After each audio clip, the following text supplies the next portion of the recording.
Cheating Fun Night. Tonight we have Treva Blackman and Edith McCollum, and they're going to be teaching us about kinesio taping for oral motor. Let's enjoy.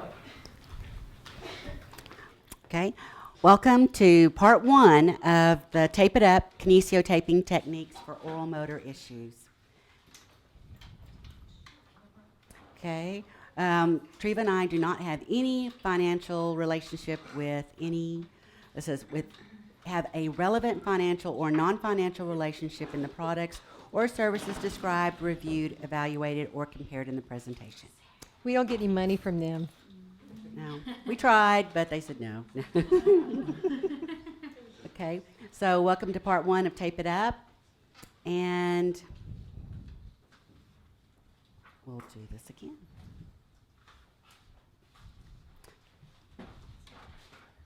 Okay, so what is kinesio taping? Has anyone used kinesio taping? Okay, very good. Kinesio taping is a therapeutic modality that is used to support muscles without the restriction of range of motion and while increasing blood flow. And it's also used for overused muscles to relax the muscle. It increases muscle and sensory function, as well as, and then the elastic capability of the kinesio tape is very similar to the skin. So they have the same type of elastic range. Okay, so the next question is, how does all of this relate to speech therapy? So there's many different types of tapes out there. We've got our regular paper tape, medical tape, athletic tape, and Treva's favorite. Yes. Like I said, duct tape. Grandpa always said, you need something fixed, get the duct tape. We're not going to do that tonight, but anyway, it works. Okay, and then our kinesio tape. So again, how does it apply to speech pathology? Well, did you ever wish you had 3 hands in a therapy session? I know I do and did. Okay, so it can be used with in place of actual doing our manual stretches for a child that has oral aversion, and you can do that until they're ready for us to get in and do actual stretching. Another is whenever you've got an infant and you're trying to position them and you're trying to give them jaw support, cheek support, hold the bottle, and then pace them, and while having meaningful interaction. So you definitely need more than 2 hands. And then the mother sitting in the background thinking, oh my goodness, how am I going to do that and still, worry about my child's weight, how much they're going to drink, and then if your child fatigues. So then the third is that it also gives the parent and the child success, and so you're more likely to get carryover using the kinesio tape because they do experience success. And it does provide the sensory input and increases awareness and proprioception. And the caregivers can be easily trained at home to do this application. And then when you provide them with the tape, then they're able to complete that at home fairly easily. And this does not take place of skilled therapy at all. It's just another modality that we use to reach our goals. Okay, and it's another modality to put in our bag of tricks. And it seems like every year, every few months, that our bag of tricks gets heavier and heavier. We've got the first one is oral motor exercises that we started we've done for a long time. Then vibratory stim with our oral motor kids with the Z-Vibes. And then the Beckman oral motor stimulation exercises. And then we've got the NMES with Vital Stim or the Effective Swallow Protocol. And then DPNS. Who remembers DPNS? Okay, good. We've dated ourselves on that one. And then today we're adding a new item in our bag of tricks, and it's called Kinesio Taping. And as with all modalities, we need to add that modality to our plan of care whenever we're at the writing what types of activities we're going to be adding to them. Edith, is it okay? Is it one word or is it supposed to be two words? Kinesio taping, because I've put it both ways in different places. Both ways. There isn't a specific way to write it. I've seen it on the internet both ways. Well, as a speech path, I have to know if there's a rule for it. Well, right now there isn't a rule. Okay. Okay. And the reason that Treva and I did, thank you for bringing that up, Jennifer, that we did this presentation is because there isn't a class out there for continuing education for kinesio taping. For speech pathologists. Yeah, for speech pathologists only. Basically, kinesio taping, they want to address the whole entire body, those large muscles, and naturally for us, we want to address the little smaller muscles. However, Edith has made some inroads in that. She has contacted Kinesio Taping individually, and they now have a speech pathologist on their staff, and she is in the process of getting her certification so that she can write a course for us. And Edith is pushing forward on that. So I applaud her for sticking her neck out because we do need this modality. We do. Thank you. And to get certified in kinesio taping, you have a level 1 course, a level 2 course, and then I'm not quite certain about a level 3 course, and take a written exam. So it is pretty lengthy. And expensive, I must add. Yes. Okay. And the next. Okay, so who founded this new to speeches modality?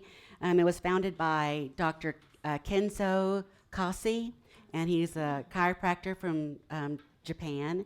And in the 70s, when he was practicing here in the United States, he was very interested in the modalities of taping. So then when he went back to Japan, he developed the tape and the different types of placements. And in 1980, he wrote his first burst of 30 books published regarding kinesio taping. And it became popular in the United States in around 1995 after Japan demonstrated kinesio taping on their team with their Olympics. And at that time in 1995, the people who used it were your sports medicine and your physical therapist. And now it has definitely spread. Again, we're talking about the Olympics, the athletes. Did you all notice all the pretty colors that they are all decked out in? I've seen flags, I've seen smiley faces, pink, yellow, orange. Okay. So, and were you all aware that even the beauty market is using their taping for wrinkles? No. So they beat us. They beat us to the punch. So we're going to save the YouTube to the very end, and it's in Japanese and it's closed captioned in English regarding how they use kinesio taping for wrinkles. So a magical fix. A magical fix, that's right. I'm thinking the one for wrinkles needs to be another fun one. That sounds like a good idea. We can't get CEUs, but I bet the attendance will still be high. You know what? I like that. Is it just wrinkles around the eyes? No, it's wrinkles around the mouth and around the eyes Neck. and the neck and our beautiful chin here. And then also we can, okay, Jen, we can even, I don't know, but we can investigate. There's many videos out there on YouTube. Shocking videos About on YouTube. kinesio tape. So I think that would be a fun thing. Okay. One thing that kinesio tape, it assists in supporting the muscles to prevent muscle overuse. And the stretch is applied to the muscle, and it creates a space between the muscle and the fascia of the skin. And because of that, that allows it to have positive effects on the muscle. And that's why it's used in edema management and inflammation. Okay. So, what are the concepts of kinesio taping? There are many. Okay, basically, well, there's only two, sorry. You want to provide a stretch on the muscle before you do the tape, because you want to put that muscle in elongation, so that you're not having to use so much stretch when you're applying the tape, so that it can actually be therapeutic. Okay, and the principles of kinesio taping depends on the goal that you want to use. Are you going to use it for support for muscle weakness, or are you going to use it for rehab for muscle overuse? An example of weakness is the kiddos that drool, and an example of rehab for overuse are those kiddos that float their jaw when they talk, and that jaw is just constantly moving. And then also with pain and inflammation. Okay. And the benefits of kinesio taping is increasing the blood flow to increase sensation and decrease inflammation and pressure on the receptors. And there is so much information out there on kinesio tape that it would be really worth your time to go and look at the references, to look at all the benefits of kinesio taping, especially with inflammation, and all of their wonderful slides. The Kinesio Taping Association has a lot of information that you can download from the web. Okay. When you look at the tape has a lot of, it has to be comfortable to be able to wear it 24 hours a day, up to 6 to 7 days a week. And basically, have you all ever used a Band-Aid that it's the cotton cloth? The ACE bandage? Or no, the Band-Aid, cotton. the cotton Excuse blend, me. the cloth Band-Aid. It's basically the same feel. It allows for smooth muscle range of motion because the tape is similar to the skin's elasticity. This is light. It's pretty much equivalent to wearing a t-shirt because the material pretty much feels the same. And the adhesive is acrylic. It's latex free. And it comes also in a gentle packaging. Like this is the Performtex tape that is with gentle adhesive that it is made for children with fragile or adults with fragile sensitive skin. Okay. This one is Performtex.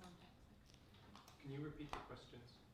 Yes, I will. Okay, she asked what type of tape was this one with that's gentle for sensitive and skin, and it's pretty much Kinesio Tape Kids. Performtex.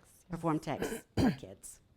So do the other brands of Kinesio tape, are they gentle adhesive too, or is that the only one? No, Spider Tech. Okay, the Also- question?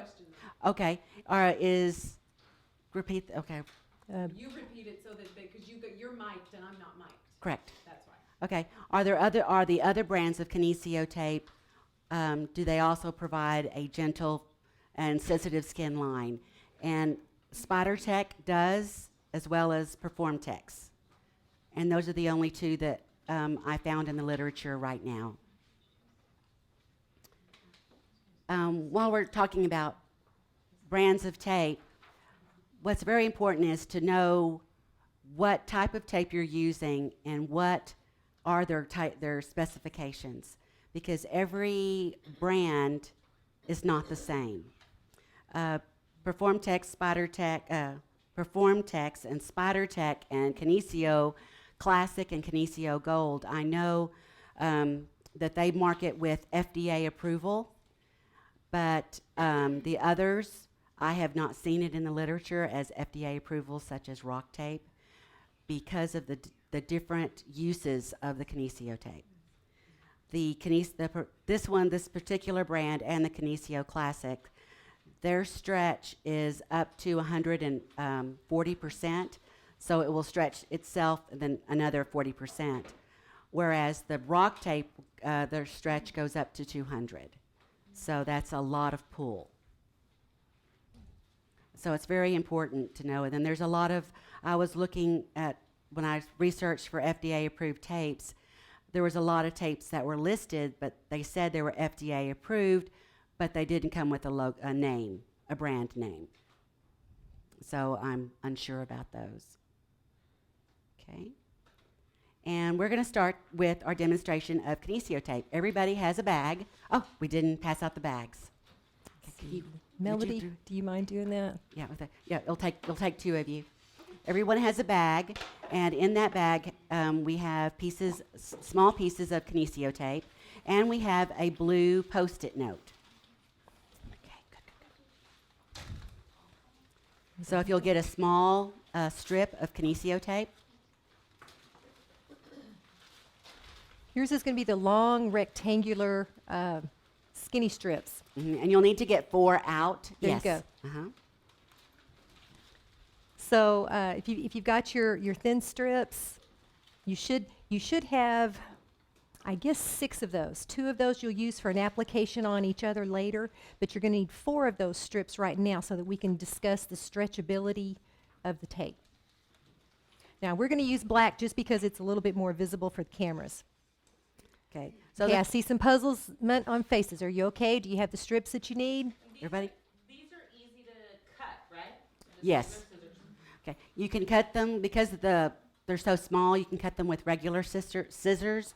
Now they do have Teflon coated scissors that you can purchase. These I got from Michael's, and they were $8 from Michael's. However, when Treva and I were cutting with them, they really didn't have very much of a difference. And if you're using your regular kiddo scissors, Fisker scissors, all you have to do is just clean them off with an alcohol wipe, and it will take the adhesive off and just keep on cutting. Because again, our strips are so small. So the very first thing that we're going to do is look at the elastic capability of Kinesio tape. And what we're going to do is you're going to lay it on your paper. And what I would like for you to do is take a pen and mark where the edges are, the ends are. Just lay it on there so that you'll know how big the piece, how long the piece is before we stretch it or remove the backing.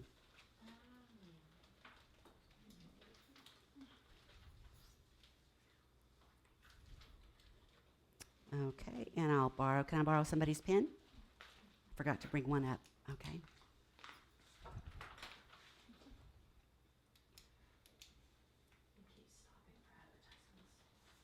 Okay. So the next, so we're going to, with this piece of tape, we are going to hold 1/3 of it and remove 2/3 of the tape. And we're just going to lift it off. That's all we're going to do is we're going to lift it off the paper backing.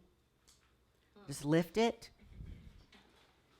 Do you see how it has waves on the back of the tape, kind of lines? That's part of the elasticity.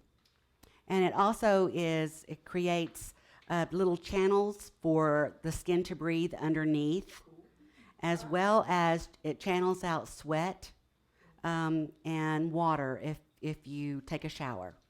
So it does not, so it should be, it should last. So what we're going to do with it, when you've removed 2/3 of it, we're going to just lay it back down on the paper without any stretch. So you're just reapplying the tape back to its paper backing. With no stretch. And what did you find, Jennifer? I found that it doesn't go all the way to the end of the paper now. Correct. Okay. She found that her tape did not go back completely to the end of her paper.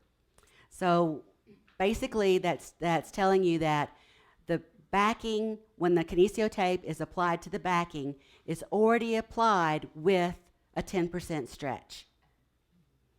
So what a fancy way to mark it. You don't have to spend they're stretching it for you before you even buy it. So we have this tape. And then you can go ahead with the pen, and with that one, you can just lay it down or mark again, how far that tape actually landed on the strip.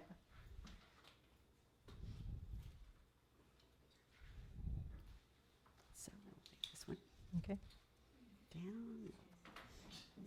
Yes. Well, yeah. I'll just lay it there. Okay. Now the next piece, what we're going to do is we're going to break the tape a third of the way from the back. We're going to break the backing. Okay. Take the backing off. By just tearing. And just tear the backing.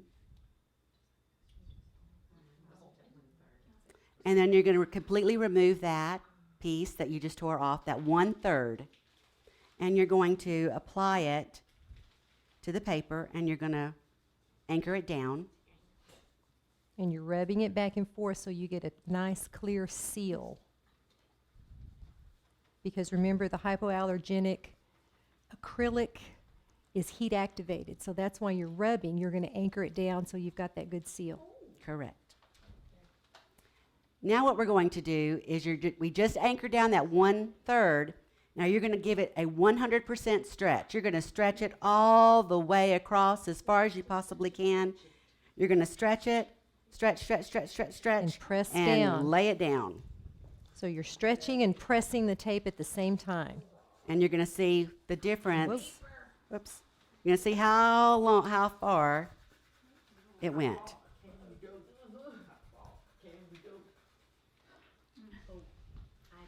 And then compare that with the first mark that you have on your paper.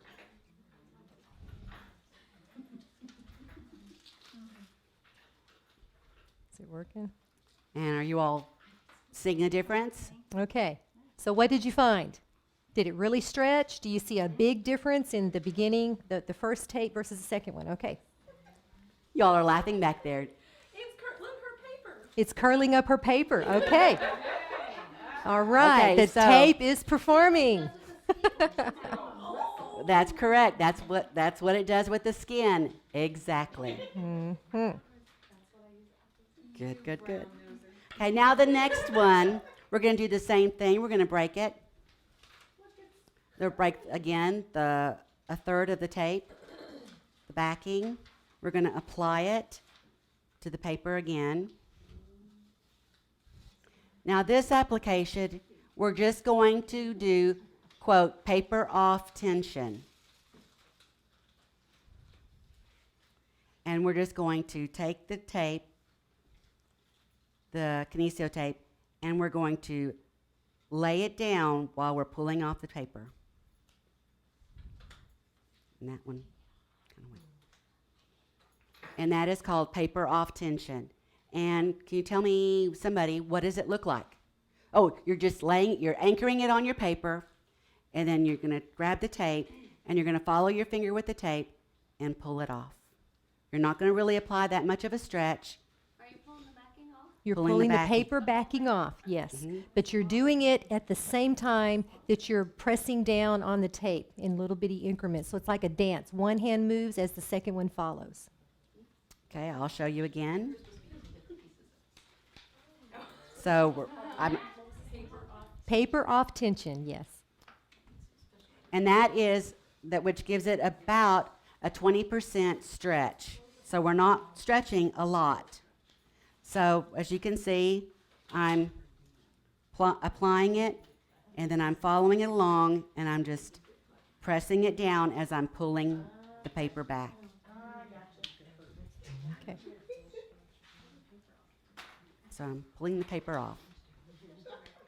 So with the Kinesio tape, did you find how difficult it is to get used to the feel and used to the stretch? And that's why we wanted you to feel it and manipulate it before you tried it on a kiddo or On each other. on each other. Okay. And because of this demonstration that we just did, it's important to know the goal and how you're going to use the tape to meet your goal. Is it for the weak muscles, or is it for to rehabilitate the muscle? and another word is relax. Okay, and those are the terms from Dr. Dr. Kasi. Okay, now we're going to look at the difference, what is the difference between support and rehab applications. You have Support is for weakness, yes, like drooling. drooling. There you go. So we have the principles of support. Okay, we want to apply it to the muscle from origin to insertion, and that's where we need to have our anatomy. So we're going to go from origin to insertion. Today we're only going to review four applications, because I wanted you all to have time to manipulate, feel the tape, to apply it, and become comfortable before I gave you many other application tips or placements. So on Lola, we're going to look at the orbicularis mainly today. And orbicularis means circular. As you know, this muscle is a continuous circle. How do you think that's going to help one of our kids with functional problems? If you've got better lip closure, you can close your lips around a cup, around a bottle. You can also maybe engage some of the cheek muscles. So we need our buccinator perhaps, and of course the zygomatic. So those are a few of the muscles that we're going to talk about this evening. There's some other ones under here that we'll also target with the other placement that Edith's going to share with you about the drooling. And our plan is to be able to get a hold of the mylohyoid as well as the anterior digastric muscles. And you'll hear more about that, but this is really exciting. She's been doing this for several weeks and has had great results on kids that are drooling. So this is really exciting stuff. And we're going to target the orbicularis and perhaps the buccinator. Okay, and so basically, as we talked about, it stimulates the weak muscles. And so the tape, because we're applying it from origin to insertion, the tape pulls toward the origin, contracting the muscle. Now, for rehab to relax, we're going to go completely opposite. So you're going to go from insertion to origin. And so our goal is to relax the tight muscles.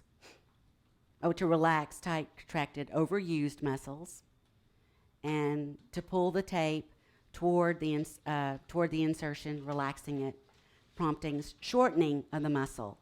A good example on that one is the kiddo with the floating jaw and the weak lips, your typical Downs kiddo.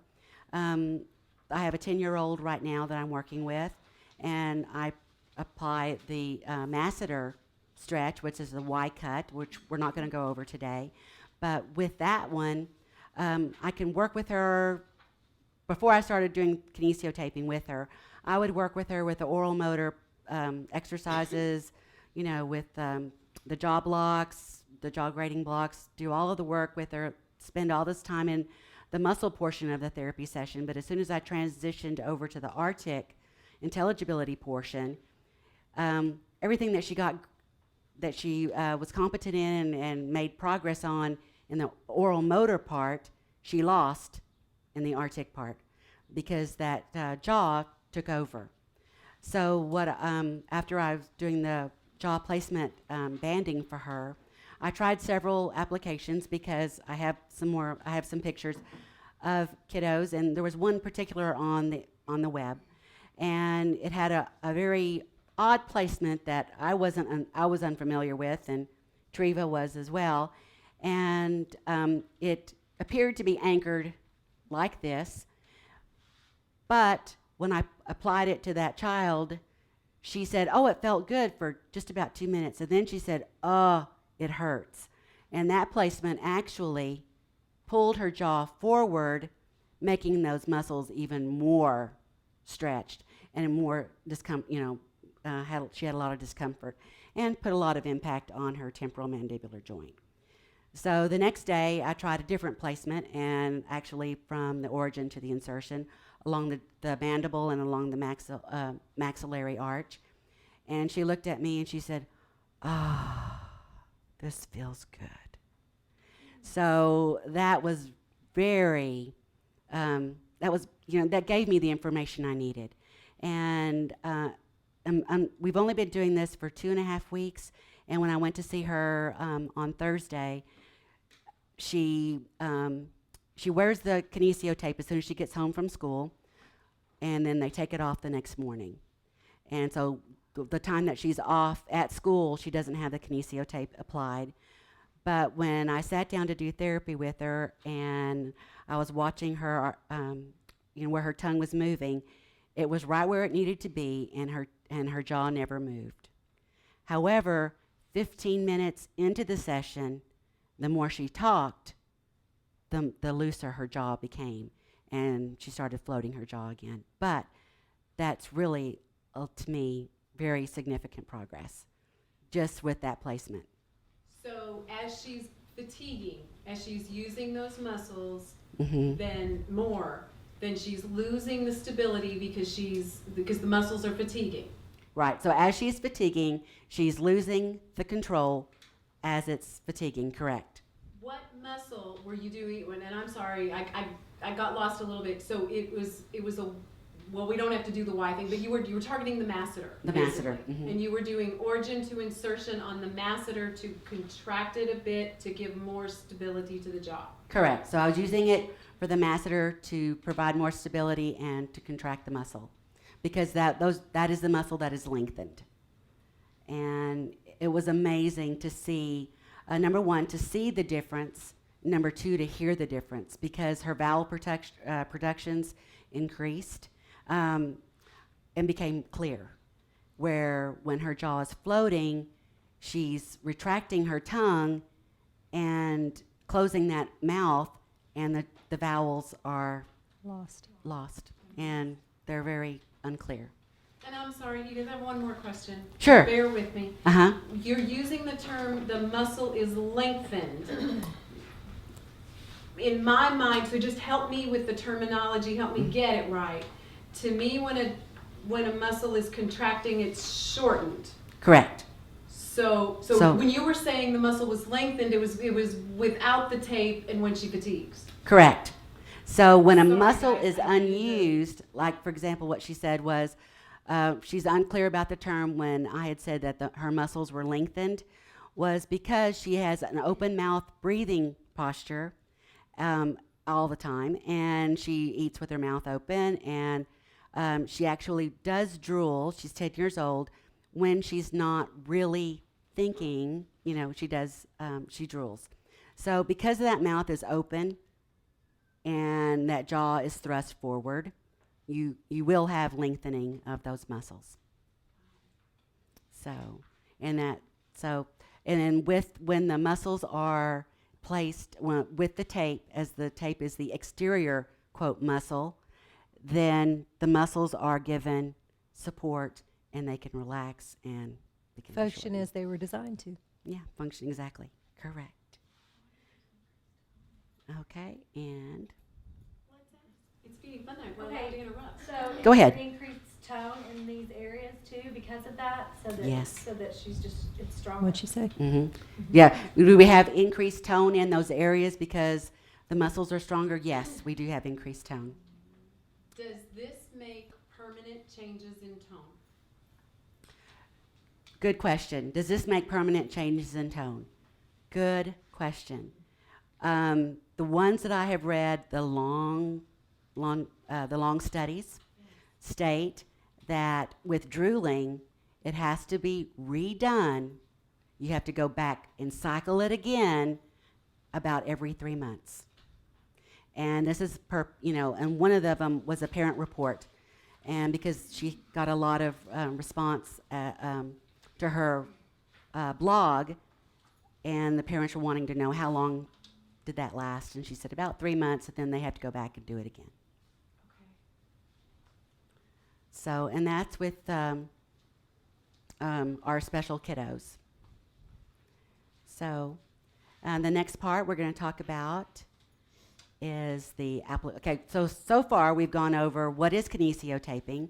We've gone over what are the concepts behind it, why you would use it, and what are the 2 reasons why we would use it for what kind of muscles? Weak muscles and overused muscles. And so then it's very important to know the goal. And the other component is it's very important to remember your anatomy. And some of us, we loved it, didn't we? Okay. And so now I'm going to turn it over to Treva, and she'll go over the application techniques and what you need to do to prepare. Okay. Go ahead. Excuse me. All right. Now, don't get too panicky about this slide right here as far as the different cutting configurations. We're not going to do all of those tonight. But I do want to share an old adage that I think is very apropos for our discussion tonight as well as for life. It goes like this: proper preparation prevents poor performance. And you're probably thinking, yeah, I told that to my 2nd grader this week. I told her on Monday, she really needed to study her spelling words so that by Friday she could have a good performance on her test. Same thing goes for kinesio taping. Good performance consists of achieving your therapeutic goals with the applications.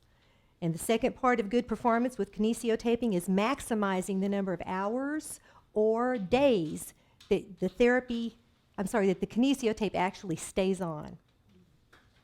Proper preparation, we're going to look at proper preparation of the skin as well as proper preparation of the tape. The benefits of kinesio tape are directly related to the interaction between the tape, the skin, and the underlying structures. Let me show you the old athletic tape. As you can see, it's very thick, rigid, doesn't move a whole lot. Now let's compare that to the kinesio tape. It is thin and elastic. And can I Sure, interject? Okay. yeah. With the athletic tape, what they're doing is it's used to stabilize a joint. And to stabilize it, it means to restrict its range of motion. And so athletic tape has its own uses, and so it would not be something that we would use. Okay. All right, so now, since the kinesio tape is thin and elastic, the tape becomes an extension of the skin. And what's so cool about that is now the tape is able to influence all the systems that the skin influences. This includes the neurosensory system, the part that carries pain signals to the brain, the lymphatic system that drains excessive fluid from an injured area. There's also the interconnection between the fascia and the muscles under the skin. This probably is a given, but the greater contact between the tape and the skin, the greater the influence the tape will be able to provide. So the first thing you want to do is you want clean skin. You can do that by using rubbing alcohol, hand sanitizer. There's also some pre-taping preparations that you can order. You want to be sure that the skin is free of oils, lotion, perfumes, and dirt. And of course, once it's clean, you want to be sure that it's dry, because it's really important that the skin be dry prior to the application. All right, let me give you a scenario. Why don't I just tape this kid right after a bath or right after swimming or exercising? Why would that not be a good idea? It's wet. It's wet, exactly. I want that skin clean, definitely, but I want to wait until the perspiration has stopped and the skin is dry. So I've got better contact. I want that tape to perform for me. All right. So now, small amounts of hair should not impede the contact of the tape. Now, I know that seems kind of funny since most of us are working with peds right now, but you'll find that this may be helpful to you in the future with adolescents or adults that have facial hair. But according to the Kinesio Taping Association, a little bit of hair shouldn't cause any problems with the stickability. Now, we need to protect the tape. Let's prepare that. You want to avoid touching the adhesive part of the tape. Well, that's a no-brainer. Of course not. Because if you touch it, the stickiness goes away and the strength of the tape isn't as good. So how am I going to do that? Well, I'm going to plan ahead. I'm going to calculate what kind of function I'm targeting, what kind of application I'm going to use, and then I'm going to say, all right, I'm going to see this kid twice this week. I'm going to do probably the labial application, so I need 2 pieces of the long strip. So if I'm going to see him twice, that's 2 sets. I'm going to leave 3 sets for mom or for the nurse to practice on, so that's going to be 5 sets. So I'm going to cut these up ahead of time and be careful so that I don't, get it messy or get the elasticity off. There are different kinds of scissors you want to use. We recommend sharp scissors. I know, that's really smart. But your regular school scissors are too blunt, and what that's going to cause is some fraying of the cotton fibers. So you're going to lose some of the integrity of your tape. Now you can, as Edith recommended, you can get tapes from Michaels that are non-stick. We didn't see a big difference between these versus the Viskers. Now if you're really got lots of money, you can contact the Kinesio Taping people and you can purchase titanium. But you're also going to spend about $40 to $65. So, go for $7 at Michaels or go $8 at Walmart. These work just as well. All right, when you're cutting the Kinesio tape, you want to be sure that you round the edges. Why do you think that would be beneficial? Sharp corners. What else?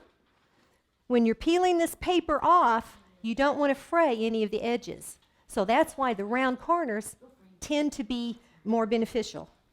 Did you say that right? Yeah. Trina, Yes, ma'am. When my PT was showing me how to kinesio tape my husband, she said when you cut it and round the edges, it helps it last longer from curling. The corners Okay. Maybe curl. Okay, the comment was made. She was learning from her PT, and he recommended, or she did, as far as the reason that you round the corners is to allow the tape to not curl up. That reduces the curl. And then the other thing is so that the tape doesn't get caught on your clothing. Okay. All right. Now, we practiced a little bit about tearing the paper backing away from the tape. Now, part of this depends on the type of application you're going to do. If we're going to do the labial application, you're going to take your tape like this and you're going to twist one side and then the other. And what that does is it causes a little tear in the paper. That's where you're going to pull away from the tape. Now, of course, you want to be careful so that you don't stretch it out and lose the elasticity. What I'm trying to do is to establish an anchor. And like we were saying, if we're doing the labial one, you're going to tear it in the middle so that you can start peeling the backing away, the paper backing away from the tape in the middle. Because I want to anchor right here, and then I'll be pulling the tape away from behind it. And we'll demonstrate that in a little while. Now, if we're doing this one for under the chin, I'm going to go ahead and tear it from the edge so that I can get an anchor here. And I'm going to be rubbing on there, of course, so that since it's heat activated, so that I can get a good contact, good adhesion. And then I'll be able to pull away and press the tape at the same time. And when you're rubbing to activate the adhesive, you want to make sure that you're not rubbing on the ends because that really tends to fray. So you're basically going to rub from the tape out and in a really brisk motion to activate it. Now, you can purchase pre-cut strips. You can purchase pre-cut applications, but once again, you're going to spend some money.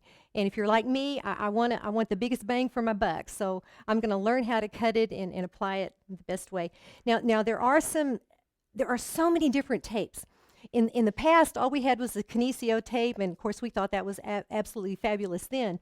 But now we've got Spider Tech, we've got Kinesio tape, pre-cut applications, and on some of these there are serrated areas on the back that makes it a little bit easier to peel off the paper tape.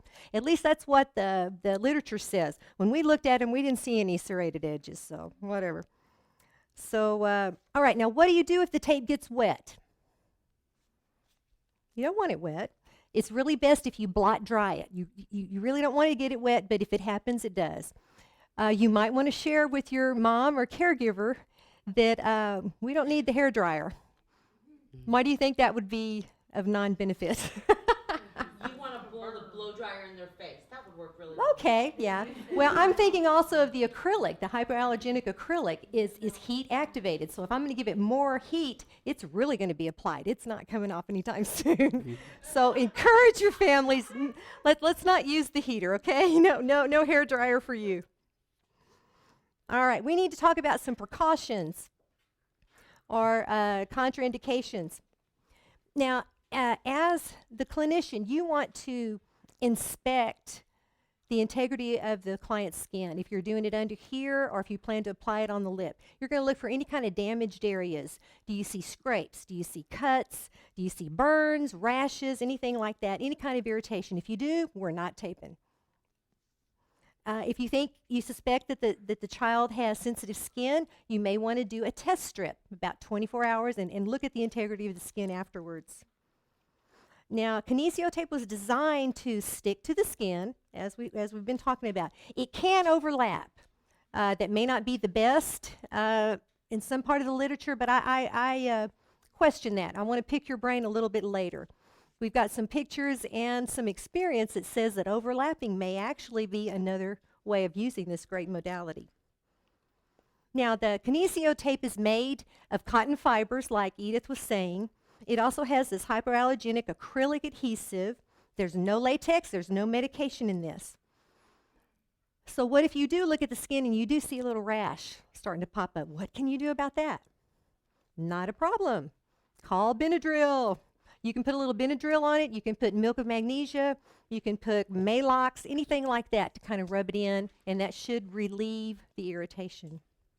There's also the TENS Clean Coat. Remember those? The skin wipes that you can get if you use the NMES or the E-Stem. You can get those sometimes that go along with it. Okay, the last thing I want to share with you is a good way to remove the tape. You want to remove the tape in the direction of hair growth. Usually, okay, we have a laugh in the back. Anyway, usually this is from the central part of the body outward. That's the way you want to remove the tape. I'm sorry, say that again for those of us who were too... Okay, Yeah. I will repeat it for you. You want to remove the tape in the direction of hair growth. Generally, that's away from the center of the body. Yes, ma'am. You said it was generally fine on hair. I'm just thinking about like facial hair is more coarse. If it's Speak for yourself. if it's more coarse, that the question was, can you use Kinesio tape where there's facial hair, like for our guys? Well, if it clumps and you're not getting that contact seal, then I would have to talk to the client about shaving, because if it does interfere with your adherence, you've lost the function or the performance of the tape. I mean, it's not real sticky. It's not going to hurt.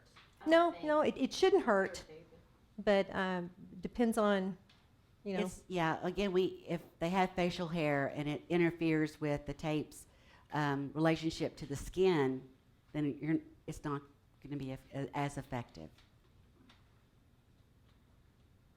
Okay, so we've done that. Yes, ma'am. Quick question. Sure. You were talking about the Benadryl cream. Mm-hmm. Just, when would you use that? Would you use it while the tape was on, if you see some redness, or after the tape is removed? Okay, the question was asked as far as when would you use the Benadryl cream or the Malox if you saw some skin irritation. She was wondering if we would use it just as soon as we saw the irritation erupt.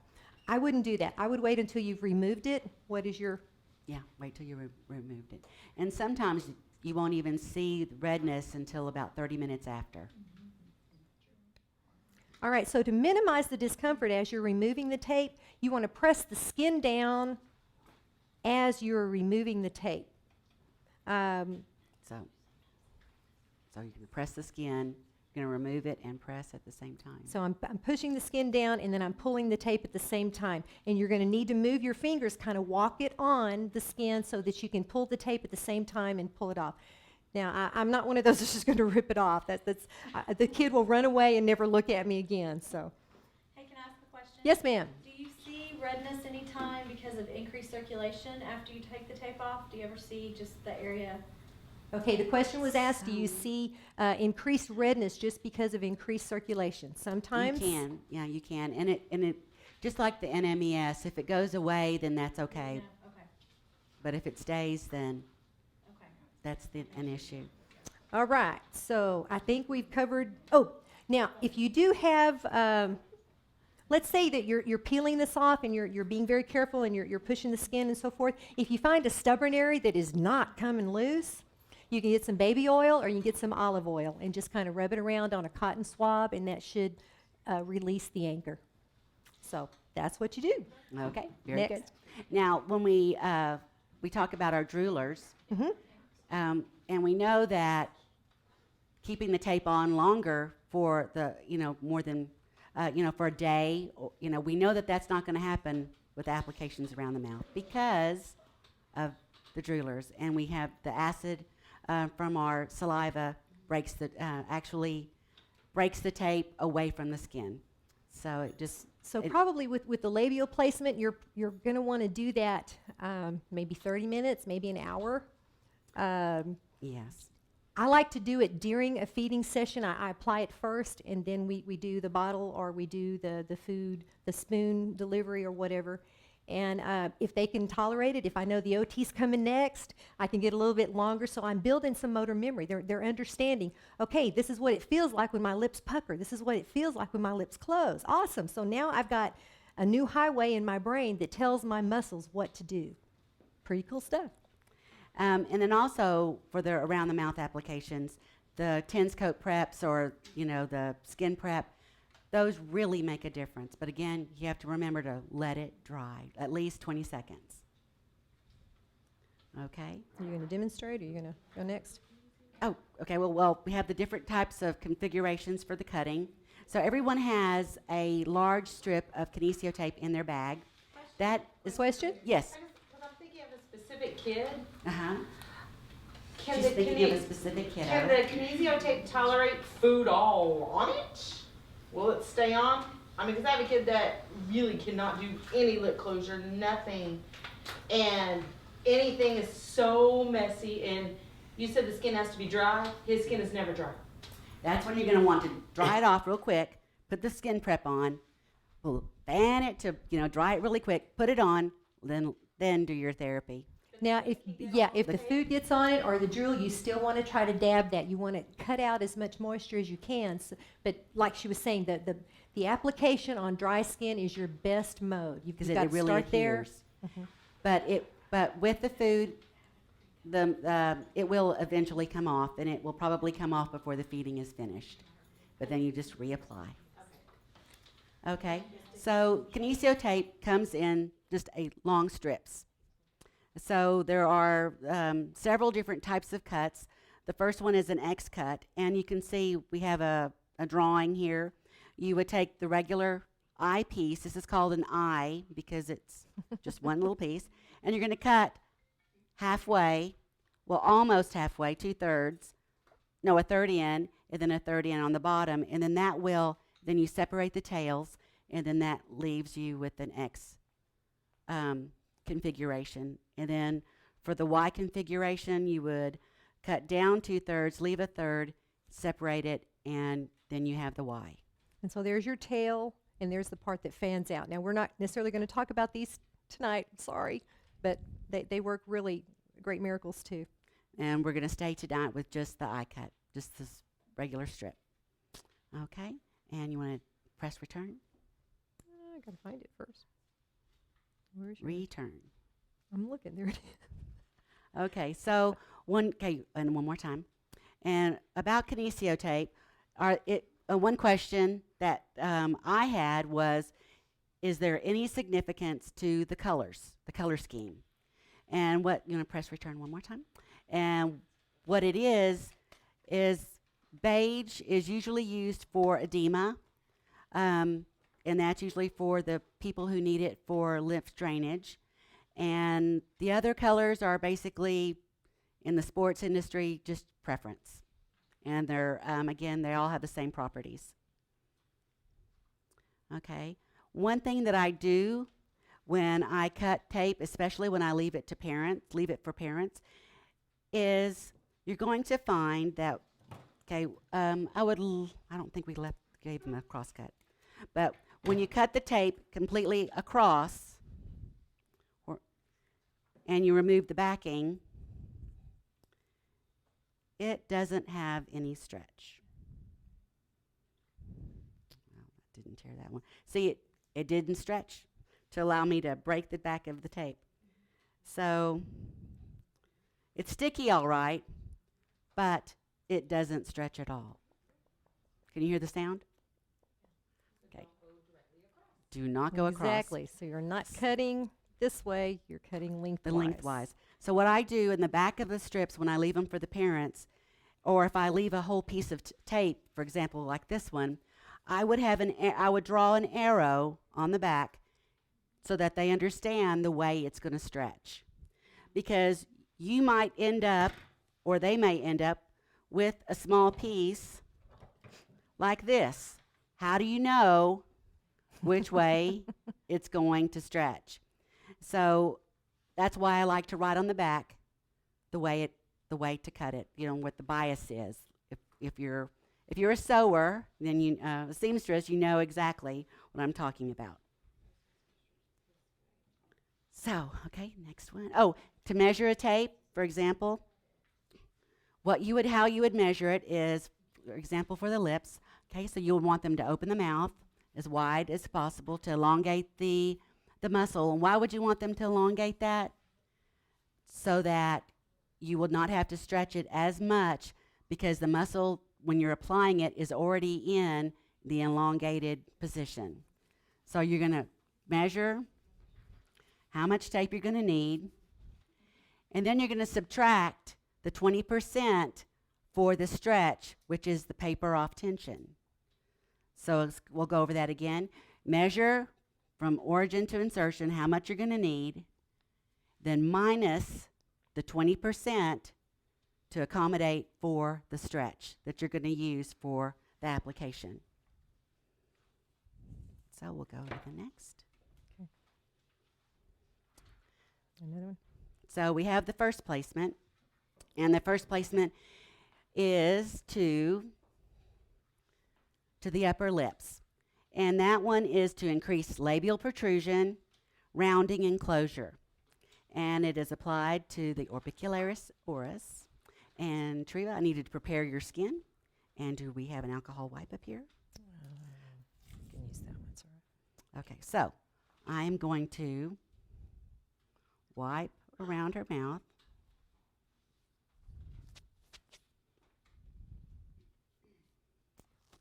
Okay. Okay, and fan it dry.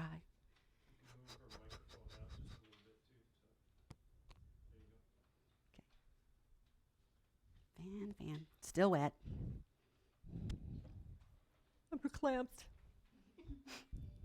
You'd have to be able to understand that, so it's okay. Okay, so I'm going to take the tape, cut it. I'm going to twist it in the middle. Twisted it. And then I'm going to take the tape, peel the back so that I have the center uncovered, and I have the little tabs lifted so that it will be easier to grab when I want to do the paper off tension. Now, when she applies this, is she going to stretch? No. When you anchor, you want contact, so you're not stretching when you anchor. Okay. So I'm going to anchor it to the middle. Do you want me to stretch? Yeah, open. Okay. So I'm going to rub to anchor it down, and then I'm going to apply. I'm going to pull the tape as well as and I'm going to bring my finger, follow the tape as I pull it off, and apply it all the way.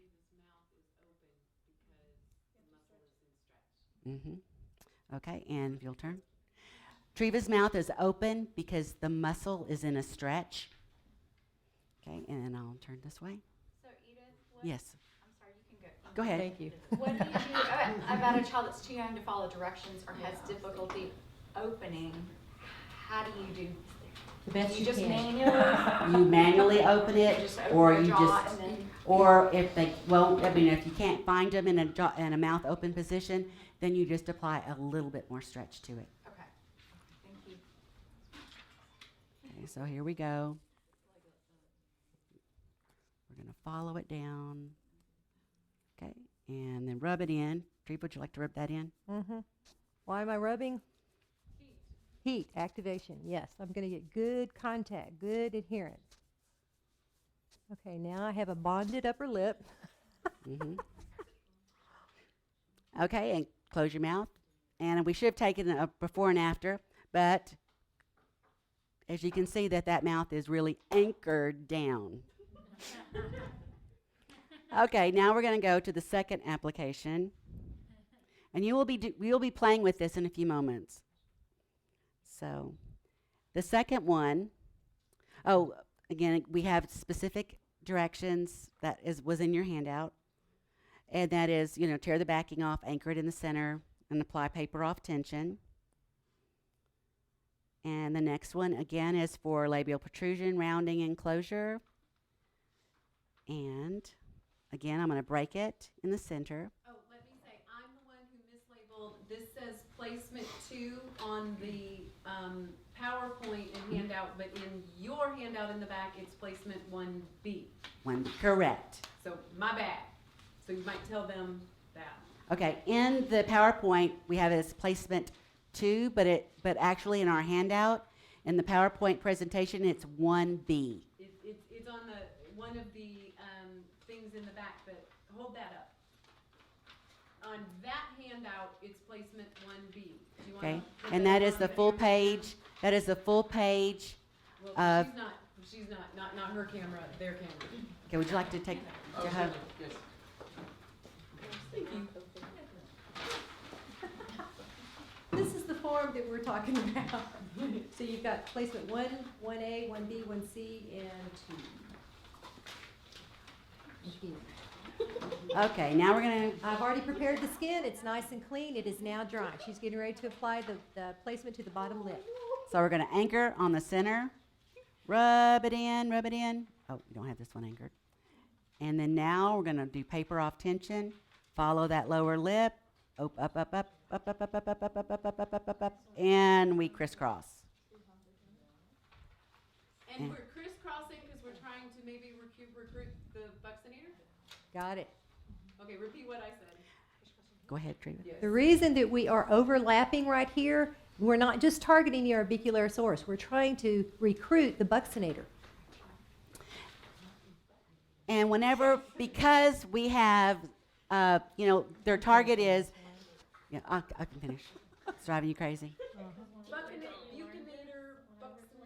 Buccinator, buccinator, tomato, tomato. Tomato, tomato.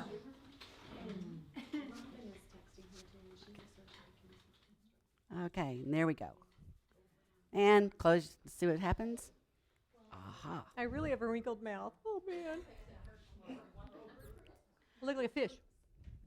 Okay, so now what we're going to do is everybody's going to get an opportunity to tape the partner next to them, the person sitting right next to them. Okay, Okay. so we're going to do placement 1 and 2. On there, it's placement 1, 2, 3, and then here it's supposed to be 1, Okay. 2, 3. Can I get this That out? was my Yes.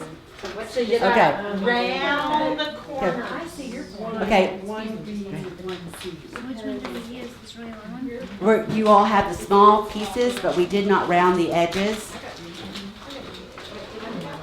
2, 3, 4. I mean, this is good stuff. I don't know which one. Say, they are the same size pieces that you had to do the demonstration. The small pieces. We just used 2. Yeah, we just used 2. No, that's yours. That's fine. And you have to round it in the middle to get that solid placement right here. You have to put it, open it in the middle. You say round it in the middle? No, we're Tear it. Just tear it. twist back and forth so you can get a tear in the paper backing like that. Did you do it on the bottom part too? Uh-huh. You gonna take my makeup off? Then you can kind of pull the start and you can get started. Okay. Now remember, you're going to have a lot more success if you will fold back a good 1/4 inch to 1/2 inch in the middle. Now, just so y'all know, this is the part of any presentation when you do hands-on that you absolutely lose control of the audience. We will- That is a given. We will reel you back in. Well, I think I've already lost you because I have monkey mouth, you know? If you're still paying Mr. Bill. Everybody on the feeder is already starting to see it. Starting to see Her mouth. Ah, good. Okay, so you've got your papers, you've got your paper backing torn, you've got it split, torn, folded back. You can now start to do your finger dance. Pull away the paper, press down the tape, okay? Well, I haven't cleaned your skin. Oh, that's right. That's okay, they've seen the demonstration. How's it going? Okay, great, everybody's cleaning the skin. We've got good clean skin, we're now drying it. Excellent. Would you like to turn it? Kelly, you do Sharon too. Okay. Very good. I'm seeing some super stuff. I'm seeing people anchor in the middle. I'm seeing some good rubbing, so we've got good activation, good clean contact. And she's pulling the paper away at the same time that she's pressing down the tape. Excellent. Very good. We're fanning ourselves. You're fanning. Are you going to We're be fanning. Okay. So while they're doing this, I have a question for you. Yes, ma'am. So if you've got a thumb sucker that their oral motor has diminished because they've constantly got a thumb in their mouth, would this be helpful for a kid that's a thumb sucker that hadn't necessarily had a lot of swallowing problems? Okay.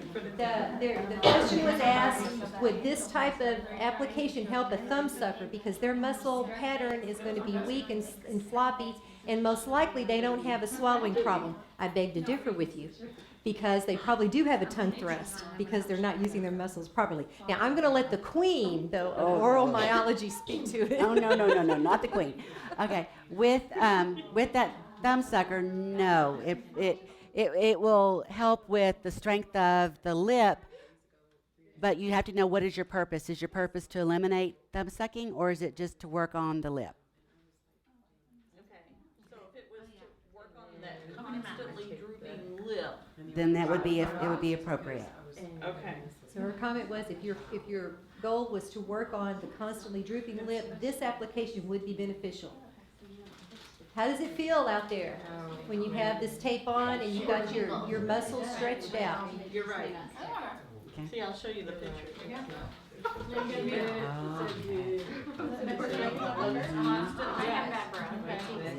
He's now 29, by the way. Oh, okay. Embarrassed that I'm showing you. Oh, that's too cute. Okay, and you're going to find that your placement might not be perfect. That's okay. Now yours overlaps. Hers, you have a big mouth. Okay, here I stand and I follow, but now when she closes, it looks like that. Okay, did you go straight or did you follow the lip rounding I upward? thought I was following. Well, maybe it wasn't long enough. See, I just did, we didn't measure for each individual person. We just cut strips of universal length. She has a big mouth. Well, we know that. We understand that Mel has a big mouth. That's beside the point. Wait a minute, I gotta rub. All right, okay. We got to wait for Jennifer's. I don't know if it'll fit Jennifer either. Good point. Okay, while they're practicing, do you want to demonstrate the removal for our... Well, no, because we're going to be talking to them. Oh, yeah, yes. We'll be good. Okay, well, I would like for you all to leave that on for a few minutes. She's really good. I'm sorry. I would like for you all to leave it on for a few minutes so that you will feel the effects of the tape. Botox what? So, This is me smiling. okay, very good point, very good point. That's you smiling whenever you had a straight mouth. Okay, so what is she doing? She's doing a calisthenic exercise. She's doing it against resistance. And we know that when you do it against resistance, you get more bang for your buck. Ooey, ooey, ooey. Maybe here too, it makes you want to move. Mm. The comment was made, it feels odd, it's a sensory sensation, it makes you want to move your lips around or your skin. And so with that, that's why we have the increased proprioception of the lips. You're doing too much. Just open your mouth. Too much? No, she's just doing too much stretch. Just open your mouth. I did a really big stretch. I don't know what, I have no idea what time it is. Do I have enough? We have time. Okay, can you all feel the muscles that it's, can you feel what? That's another course, that's another feeding night. The question Fun night. was, what are the placement for wrinkles? We can't target that tonight, sorry guys. Okay, go ahead. Okay, what if you have a child that has weakness on one side? So you see like this levator muscle, you see it pull higher than on the other side. Do you do a different application, or do you still do around? I think that you would need to Okay, the play with it. The question was, what if you have a client with one side of the face that's weaker than the other? Would you go ahead and tape all the way around, or would you just tape the one side? I think you would need to play with it because you can do just a unilateral placement when you're just doing instead of going around the top and then one around the bottom, you'll just do one that's continuous that goes all the way around just the Yeah, side. so you could, instead of this way, do it like the C. moon shape. No, I'm sending this to Cindy. But again, you're going to want to watch for Symmetry, of the face. yeah. Or could you maybe do, and I'm just brainstorming, I don't know, could you do where the weak side, you still tape all the way around, but on the weak side, you put a little more stretch on that side of the tape? Okay, good point. Good The suggestion. comment was made, if you've got a client that has facial weakness on one side, you may want to tape it, but maybe use a little bit more stretch so that you can activate a little bit more function, more stability.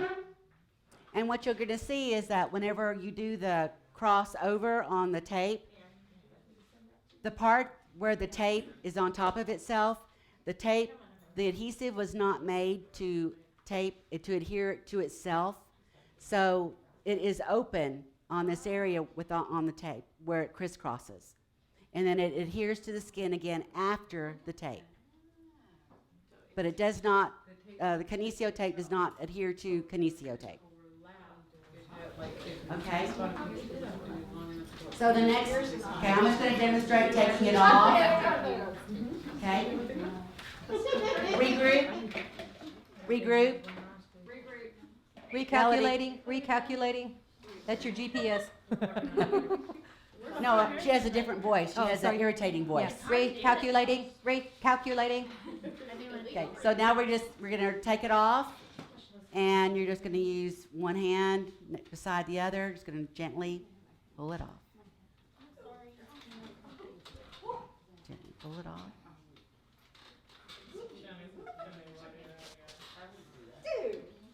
There we go. Okay, Okay. look at my face. Do you see any irritation, any redness, any concern? Doesn't look any different, really. Maybe a little bit pinker. But The hair on mine grows down, so do I? No, we're not waxing today. I just do it from the center. Usually with the child who's drooling, it's going to be free in the middle, and it's going to be loose, and you'll just start from that point. Okay, now we're going to move on to placement 4.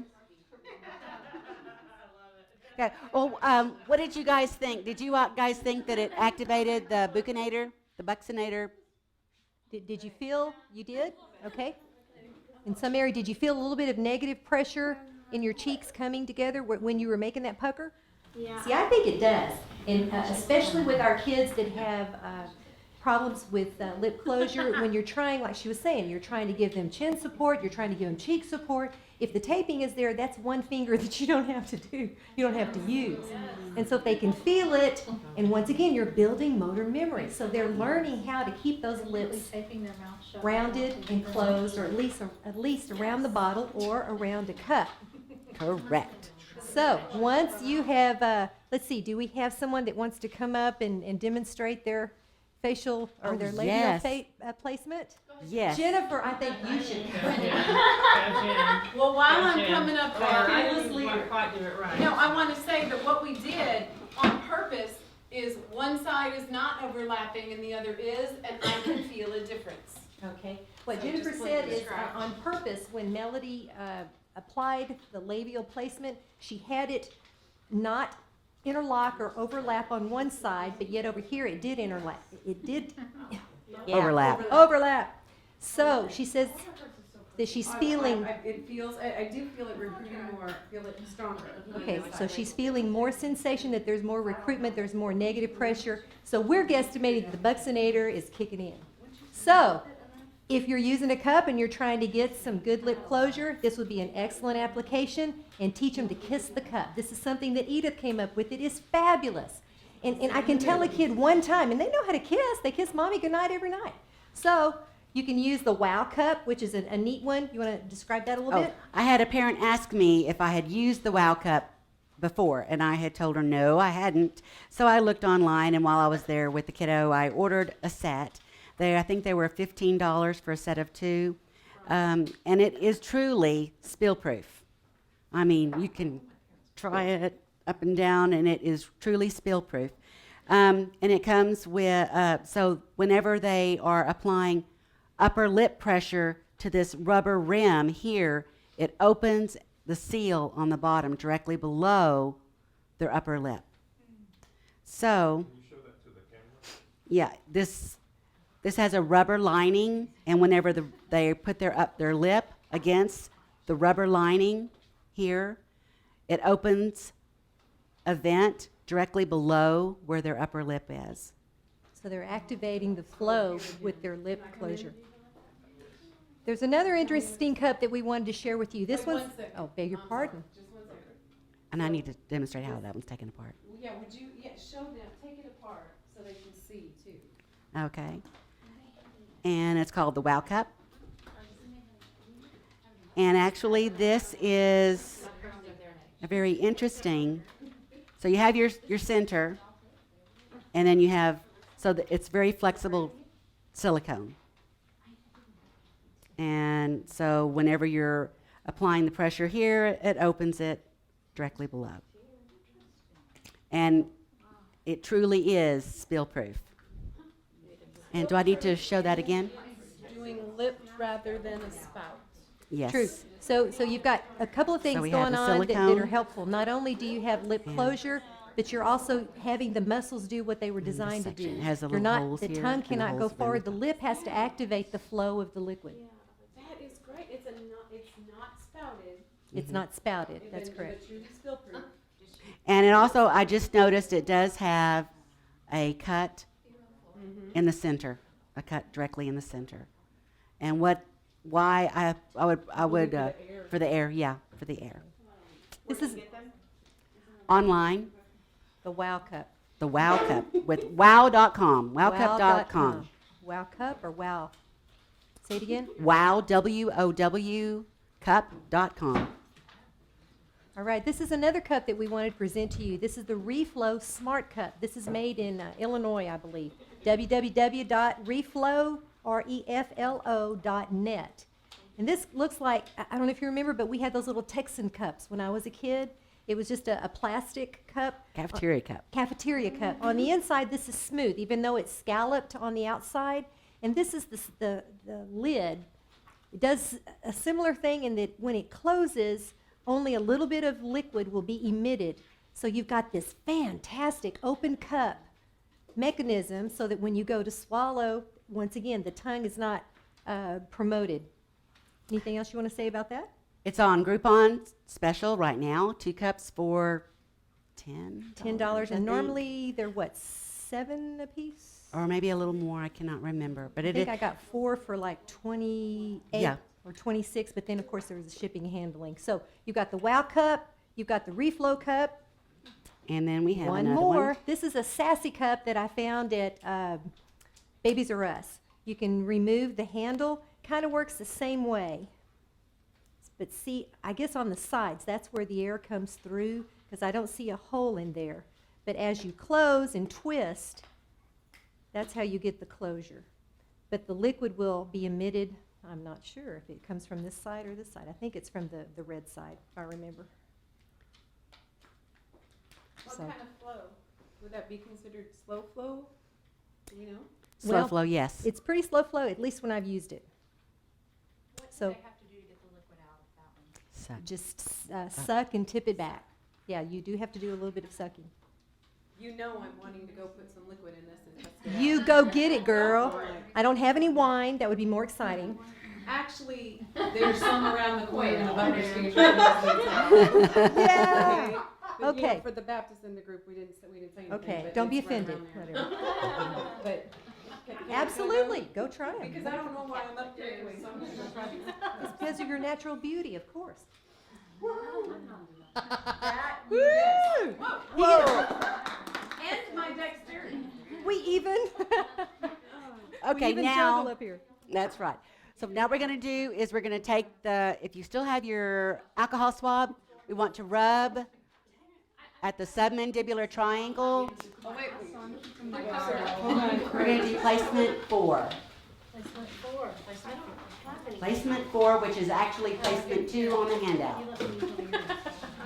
Okay, so we're going to rub underneath the chin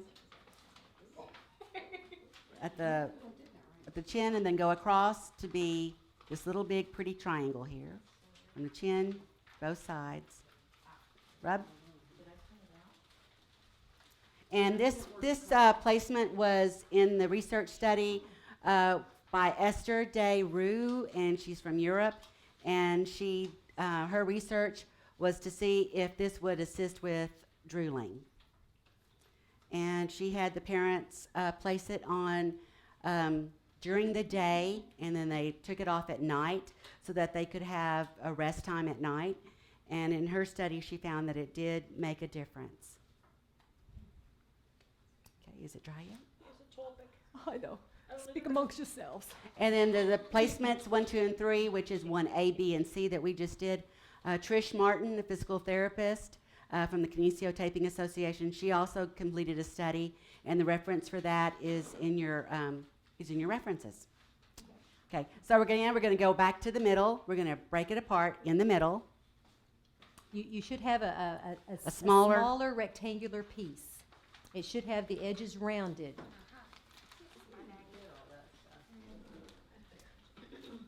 Okay. And you're going to break it in the middle. You're going to apply it directly in the middle, just like you did with the lips. No stretch. Yeah. Anchor. Yeah, anchor, anchor, anchor. And then paper off tension to the sides. And paper off tension to the sides. If you apply too much stretch to the tape, you could result in bruising. So, it just as a word of caution to not apply too much stretch to the tape. So you're basically just applying it underneath the chin. And with my children, I usually have it a half circle so that I could definitely get all the way up to the mentalis. Will this reduce the waddle? You know what? We need to do a research study on You the got it. facelift portion. There you go. On our cosmetic research line. And what I'm feeling is some fullness, some warmth right here. It's like my tongue base is wanting to come upward. Do you feel that? So I have a increased sensation to this part.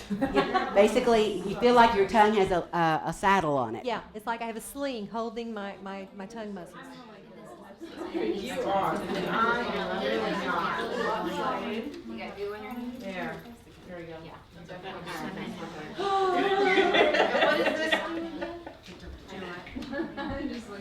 What is this doing again? This application is to help with drooling. And Edith, you want to tell them about your experience over the last couple of weeks? Oh, the kiddos actually, I had one kiddo with a brain anomaly as a diagnosis, and we've been applying it, and the parents have been applying it daily. And actually, when I went to see him at therapy, the mom said, "You know what? This is the only shirt he's had on all day today," and I saw him at lunchtime. Can you imagine So- how phenomenal that would be to a parent that is constantly changing clothes or bibs to say, Look, it's the same dry shirt. I mean, even if that's all you get, isn't that exciting? I mean, you've got a little bit of hope for the family. And then you have the carryover there because the parent sees the difference.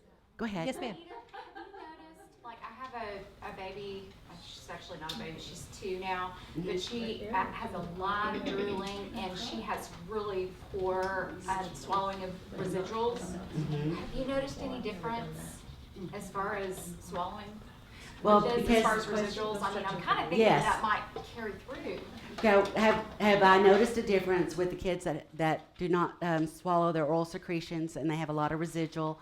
And yes, I have noticed a difference. Number one, when that child and their tongue is hanging out and their tongue is in constant movement, what does that do to our salivary ducts? It actually puts them in a production mode.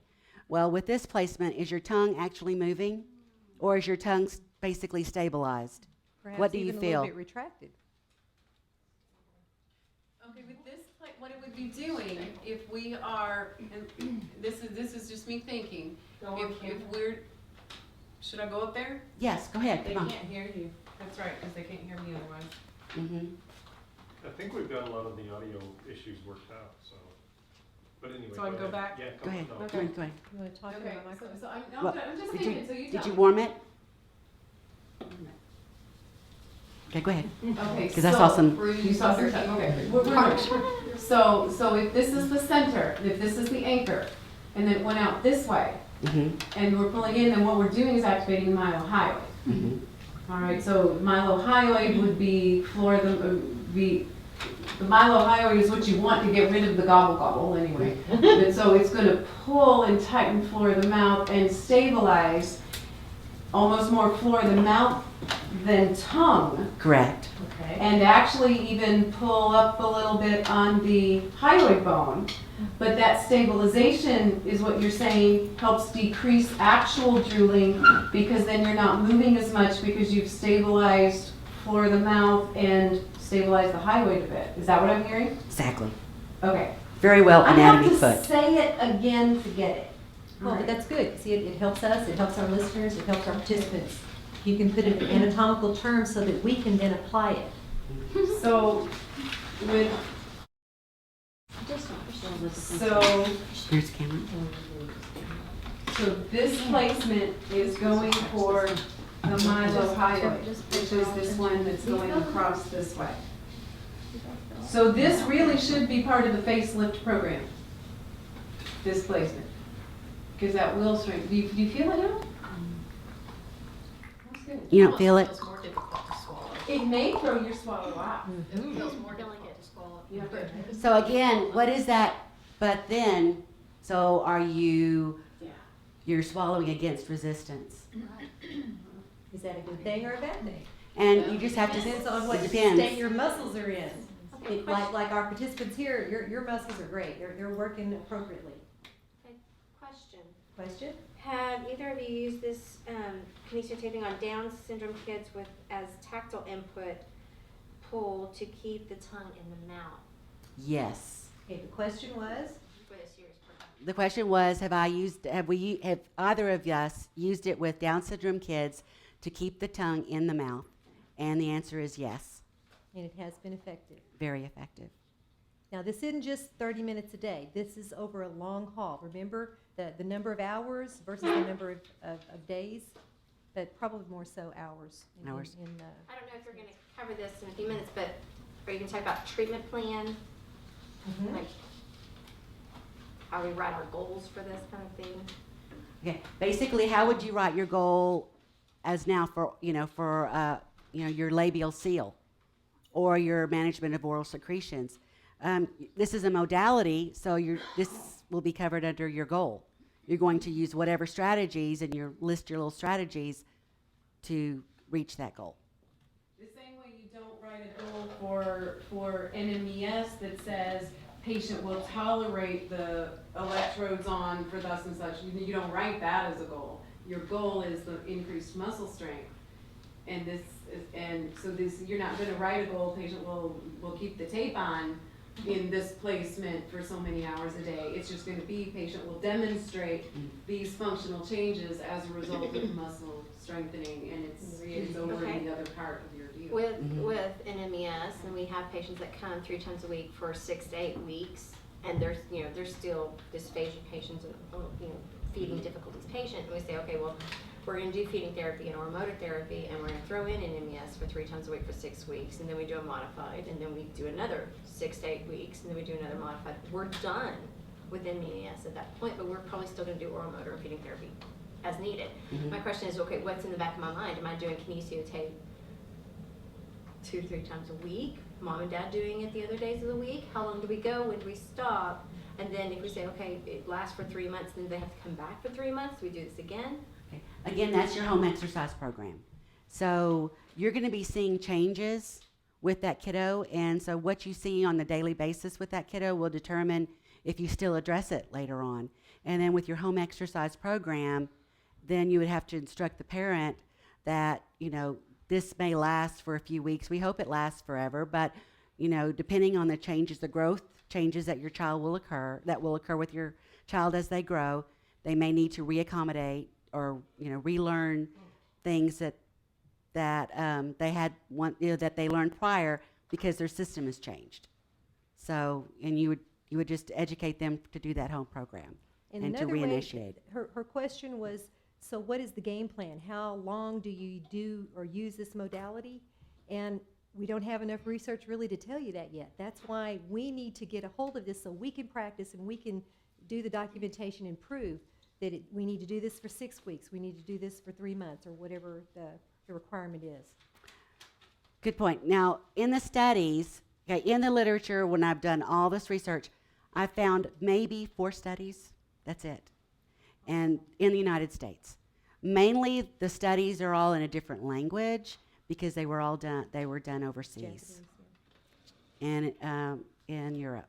You found more than I did, Edith. When I went looking, the only thing, and then now this was like 3 years ago, 4 years ago, but when I went looking, the only thing I found on oral motor was a blurb written by an OT who said, I'm doing it, and here's what I'm seeing. It wasn't even a formal study.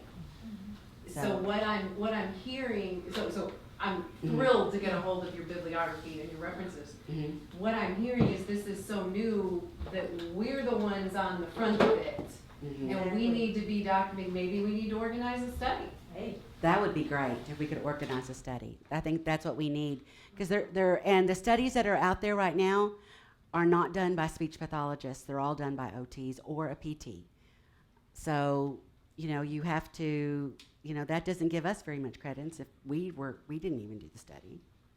You had said there was a certification for this, but is that a requirement in order to do it? No. Okay, So the question was, do you need to be credentialed to be able to do this modality? There is nothing available at this time, and no, you do not need to be certified to be able to do the taping.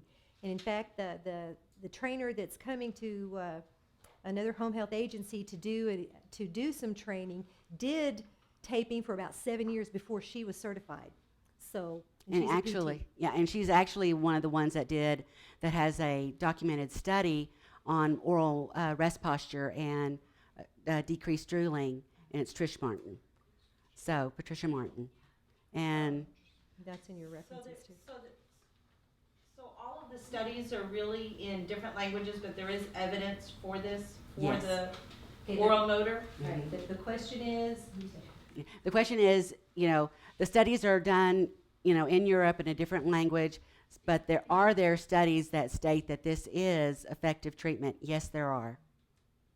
And then again, look at your references, and they're all logged there.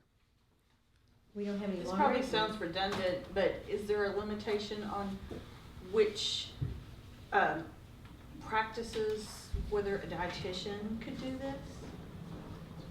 Good question. You could, because you come to the presentation. That's exactly correct. But I think a dietitian off the street probably couldn't. But somebody who'd had training, there is no limitations on them doing that. Okay, let me hang on just a moment. let's go back to what our resources are. Okay, we have, And I'm gonna get out of the front of the room. So just- we've got Kinesio Taping in Pediatrics. That was put out by the Kinesio Taping Association. I believe it's by through the association. And then we've got acupuncture taping. Okay, now so we know that there are different names for the different types of taping methods. We've got this one, We've also got the acupuncture. cosmetic one. Okay, we also have the new one that an FMT, functional muscle training, which is another term for taping, therapeutic taping. Now with the functional muscle training, FFT, functional facial therapy, functional facial taping. And how I came across that one was I typed in functional face taping, and then it came out facial with fascial. So it's functional fascial taping. So, and then this DVD helped a lot, understanding the basic principles behind kinesio taping. You can get this at www.kinesiotaping.com, where you can also get this big book about for pediatrics. So the question was asked, could a dietitian apply these placements without training? Probably not without training, but you're here. And the comment was made, you're not an ordinary dietitian either. You have a lot more skills and so forth. Yes, ma'am, were you going to make a comment? But what's your scope of practice say? Okay, what does That's what does you your gotta scope look of at. practice What's say as a in- is it dietitian? in I your don't scope of think it's practice? addressed in the scope of practice whatsoever. Yeah. Okay, Huh. we will do some research and get back to you. So, and I'm not saying could we do arms or legs, Mhm. but could we do just like the ones around the mouth and the chin for the drooling, that kind of thing? Because I could see where whoever's out there seeing the patient could be beneficial if they could do that one thing for the family. Do you have an OT that you work with that has gone through the training? Because that's how we learned initially, was from a PT and from an OT. Yeah, there's Just like we were saying, there's no instructional training available to us, so we just learned from other people that were certified. Yes, ma'am? And I'm not picking on Sharon, but I'm just sitting here playing devil's advocate.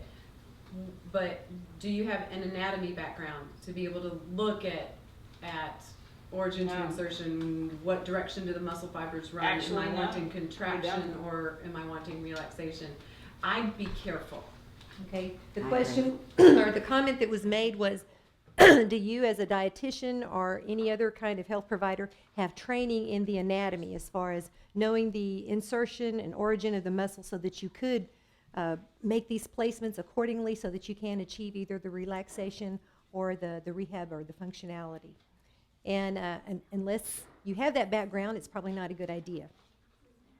I wouldn't necessarily go, maybe I've learned a lot from you about the protein requirements and the, balancing iron and, this and that, but I'm gonna defer to a dietitian because I don't have any true background in that. Okay, I've so absorbed a bunch from you.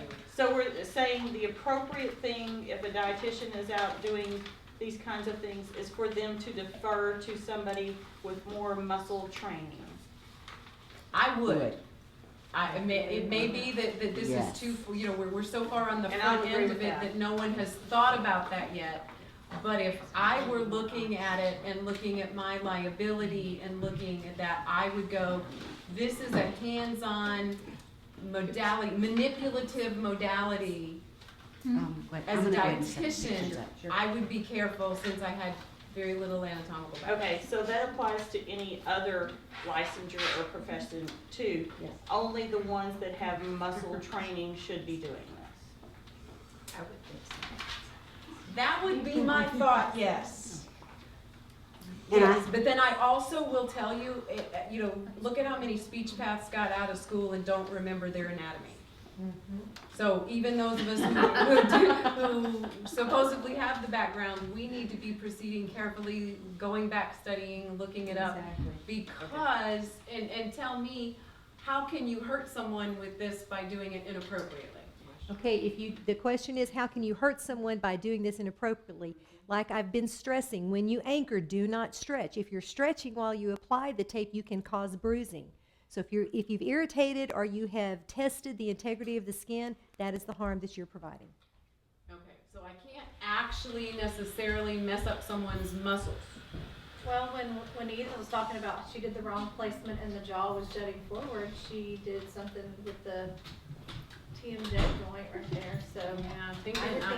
I think I'd be real careful, like you said with TMJ. Okay. But you're wanting the parents to be able to do this without someone there? Okay, because you're going to be training that parent, and that parent's going to give you return demonstration, and make sure that you document return demonstration. Yeah. And I have some pictures here. Can you all see that of different kiddos with taping? And again, if the tape doesn't overlap, it's because of the way I measured it. We're back on. Okay. I wanted to know if there was any particular populations other than the obvious hyper SI kiddos that this is contraindicated for. I can tell you one, a child who will eat anything Hyper kids. FICA kids, yeah. because they're going to tear it off, and they have to have 100% supervision. Okay, now I stopped Sharon from talking earlier, so. Okay, the other thing that I'm hearing here is if it was done incorrectly, could this increase the possibility of aspiration? I think that we need studies. Yeah, we need research to prove that.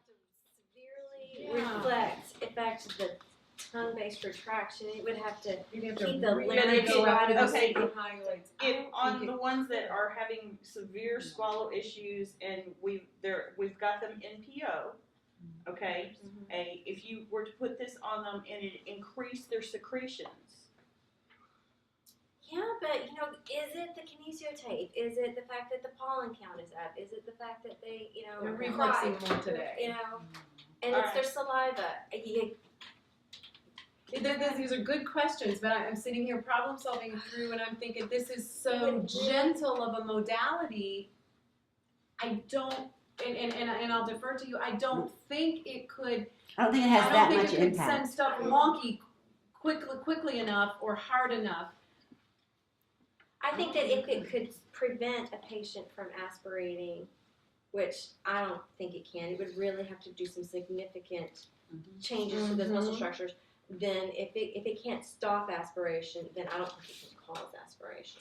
okay. But I think that's a question you're going to get it somewhere along the way from a parent. And that's Yeah. probably the answer I'm going to give them. Okay, well, the question that Sharon offered to us was, can this kind of a placement facilitate aspiration? Is that right? Am I Yes. understanding you? Yes. And Jennifer's comment was, Okay, well, first off, she said we're not gonna, if somebody has not aspirated before, we are not gonna cause them to aspirate. She's talking about somebody who was at risk for aspiration, who we've got them And maybe has a MPO, history and of. a history of aspiration, but right now they're sort of either MPO or they're not aspirating we've got them stronger. We're not gonna have them revert back to aspiration. I don't think that this is causing such a significant permanent movement in the muscle structures, to innervate those nerves as well, to go back to aspiration.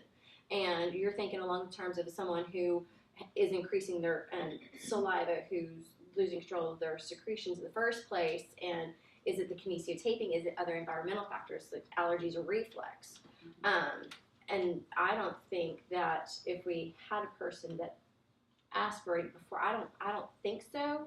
And of course, there's no study for it. But this isn't a treatment I would put for a patient with aspiration. This is a patient I would put for most other things. Now see, I might. Yeah. I might work it for strengthening suprahyoids. Oh yeah, not by itself. Not by itself. No, I don't think I would ever do this by itself. And exactly. No. This This is is one of the many adjunct. bags. This is the a- tricks in your bag. So, but yeah, trick in your bag, support it. This would not be classified alone as skilled therapy. Not a panacea. No. Okay, you just made the comment, by itself, it's not skilled therapy. Whenever you're doing, whenever that's the only thing that you're doing, well, let me preface it by saying you're also it's going to take the skills of a therapist to look at the reaction. That was the point that I was going to bring up earlier too in response to some of the stuff Sharon was saying. I'm sorry, I'm sticking my hand in your face.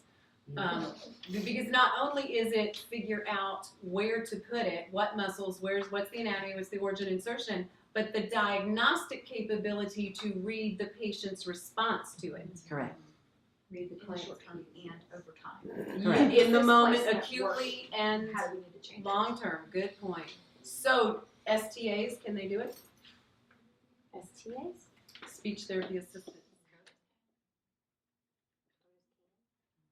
PTAs? I would say if you have trained as STA and you are confident in their skills and in their training, and they have given you reverse demonstration and you are competent, you feel that they are competent and you are confident in their skills. I've had an STA that is awesome like that. I've had several. And I would feel comfortable, but I would probably be there and I would also be training the parent. It's not just the assistant, but it's a good question. What do you think, Edith? I agree with you because again, you would need the SLP would be the one that would need to train the parent, not the STA. And I think that's a point, that's a very good point, that it's something that once you've really looked at, established, you know what placement is going to work, you know what their reactions are, that's when you turn it over to the parent anyway, and that's when you can turn it over to an STA. Exactly. But I think it has to stay within the realm of the I was going to say certified because I was thinking of our C's, but stay within the realm of the PTOT SLP initially. Correct. Well, yeah, if you're interpreting results, I would think. Mm-hmm. Yeah. Good point. You know what's cool about this? Mm-hmm. What's cool about this? Do you hear the thought processes going and the crunching and the figuring out rationale and the what would be the implications and so forth? And you realize this is the cutting edge of applying this stuff to what feeding therapists do? Exactly. Is this not a cool moment? This is what I get off on. Okay, and I have pictures here of kids that this has been used with. Edith, Let's have you see. done it with anybody with a trach? Yes, I have. Because I'm thinking of a kid right now that I'd use NMES with, but she has a trach. But I'm thinking I could probably, I don't know. Oh, this placement with the trach, I was considering it, but then when I finally figured out how to teach that kiddo how to manage their secretions, I didn't have to use it. And so I had to teach her, and it took a while to get her to where she could have the lip closure, but once she got the lip closure, then I had to continually reinforce that she has to keep her lips closed to complete the swallow. She can't open her lips before the swallow, Right. or we lose the pressure. So once she understood that concept, there wasn't any need for me to even think about this placement. I may try it. Next. Just and let you know, because I think Thank if you. there's enough territory here. We need to get someone to do this placement and test it under fluoro. And there's Under fluoro, under video fluoroscopy. Oh. Let's get some pictures. This is another, this is me when she applied it when we were practicing or setting up. Lovely wrinkles. Okay, and page down. And there's the significance of this one is that one piece of tape is going origin to insertion, and the other one's going insertion to origin On the same cheek? on opposite cheeks. Do you see the difference? Okay. No, we're doing the placement from the masseter. I mean, from the just over the masseter. And so one's going with the pull going up, and the other one's with the pull going down. And you can definitely see the facial difference. Could you show that to the camera again? Yeah, can't really see that. Because of the new, Better? no, it's the Y. Oh, no, it's just the eyepiece. It's just a straight. We will go over these placements next time. Okay, I'm sorry that you're not able to see these clearly on the camera. We will put them on the website so that you can enjoy them. Okay, and the next one. Okay, this is the one that's on the web that you can look at that the mother posted, and she calls it her son's pirate beard. And so she has the white tape starting at the center. Well, we'll talk about those placements next time. But then she has the the lip closure placements, our placement went into 1A, 1B in black, and you can see that they don't go completely around the lips. But again, she was looking, yeah, and Treva and I played with that over and over again. And again, you have to know what is your goal for the placement. This one was for him just to have lip closure. It wasn't for lip protrusion, but lip closure. And this placement was sufficient for lip closure. But it didn't give, yeah, for him, but it didn't, but looking in the picture, of course, he's asleep. I don't see any protrusion at all. I just see closure. Okay, and then there's just, and he was playing around. You could see how it's working on his lower lip, and he took off the top strip and put it on his nose to be funny. And that was the first day I got my big shipment of Kinesio tape, and they wanted to know what it was for. And then there was a little kiddo and another one. And I'm waiting to get her to her, there's a set of little babies. And then here's a before and after. Well, during placement, of course, it's the beige tape you can't really see. And then this is what his everyday appearance is. With the open mouth. Maybe you could just tell us that, because I know that the folks on the webinar can't Okay, see it either. with the placement, the above the lip and below the lip, we have a good labial seal. It's your patient. You want to go ahead? It's okay. Yeah, this little guy had mitochondrial issues and a lot of, he had a disorganized suck. He could not close. He had this open mouth posture at all times. And so I used the Kinesio taping and I overlapped on purpose, because not only could, that way I could give him the chin support, he was getting some cheek support, and then I could also pace at the same time. And you can see with this first picture what he looks like without anything. He's just wide open with that mouth forward or the tongue forward. And then with the Kinesio tape, you've got a little bit more symmetry. You've got the lips actually approaching or coming together and rounding. So he's in a little bit more better posture. A little bit more better. Wow, I need a therapist. And then the second picture is him just at rest. Yes. When it's not yes. placed. Okay. And then I love the next one. And then this one is with the baby and during feeding with nipple. I'm going to go ahead and explain that one. Well, That this one's just is precious. the same fellow. We were doing NMES, and mom is feeding the baby, and she cried because this is the first time she was ever able to feed him with a bottle, because he finally had lip placement. He could actually round and hold on to a nipple, and so that was very thrilling for her to be able to feed her baby for the first time. So, and thank you guys. And we had some great questions.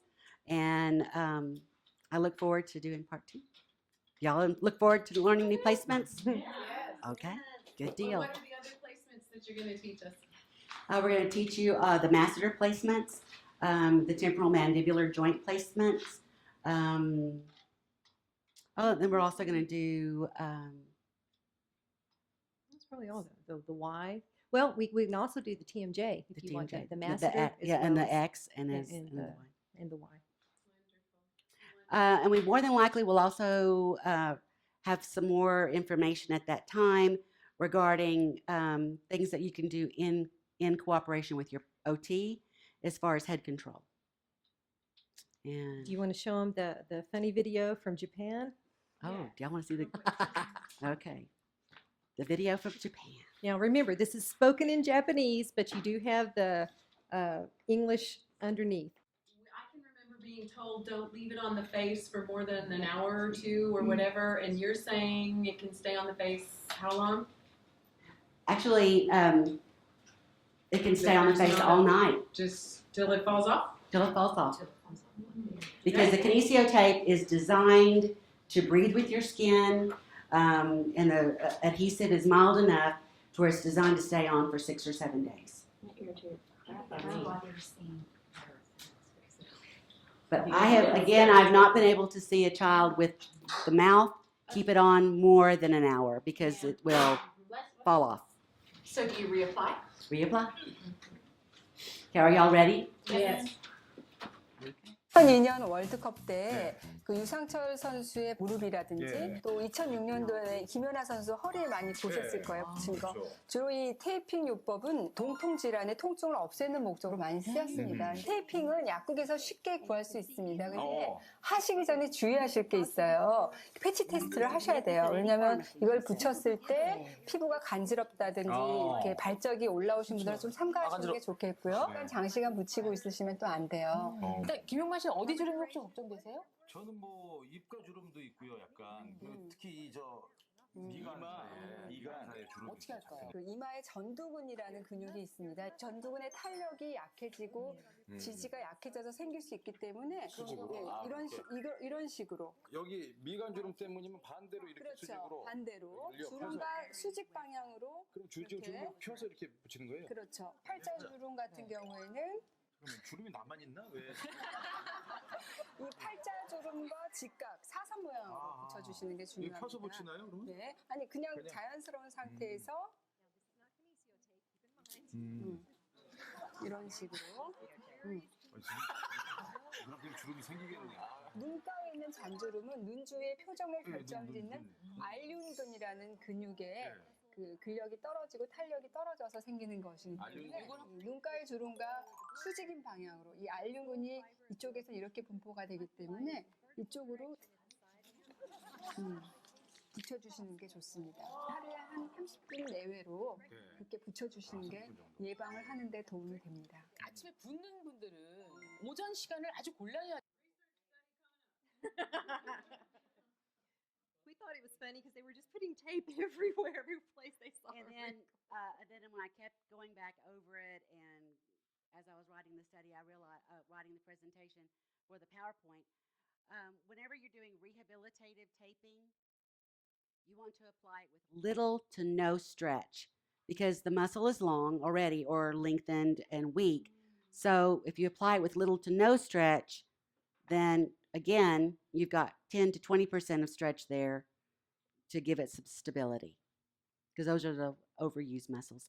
And then, by the way, also I saw a YouTube video where a lady used athletic tape on her face, and she used it 2 hours a day, and she took it and she cut it out and for her wrinkles in her forehead, and she really had it was pretty good because the whole purpose of using the non-elastic tape for her was that it reminded her and gave her awareness of how often she frowned, how often she wrinkled furrowed her brows, and with that tape, with everything stuck there, it actually relaxed those muscles and gave her awareness of what she did.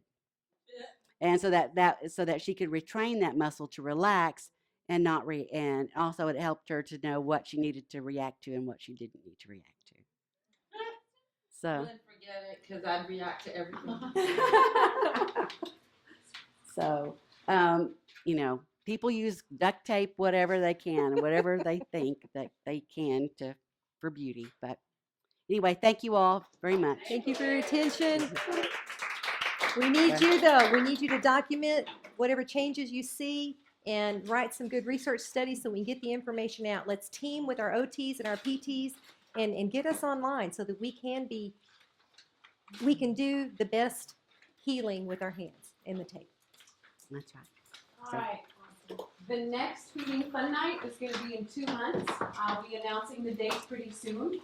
The topic, we're going to see about whether we directly do part 2 immediately or if we give them some time to pull some more stuff together. So I'll be announcing the date and the topic within the next 2-3 weeks. Okay? And I think that's it. Everybody have a great night. Thank you for tuning in. Give us your feedback. And we will see what we can do to keep improving.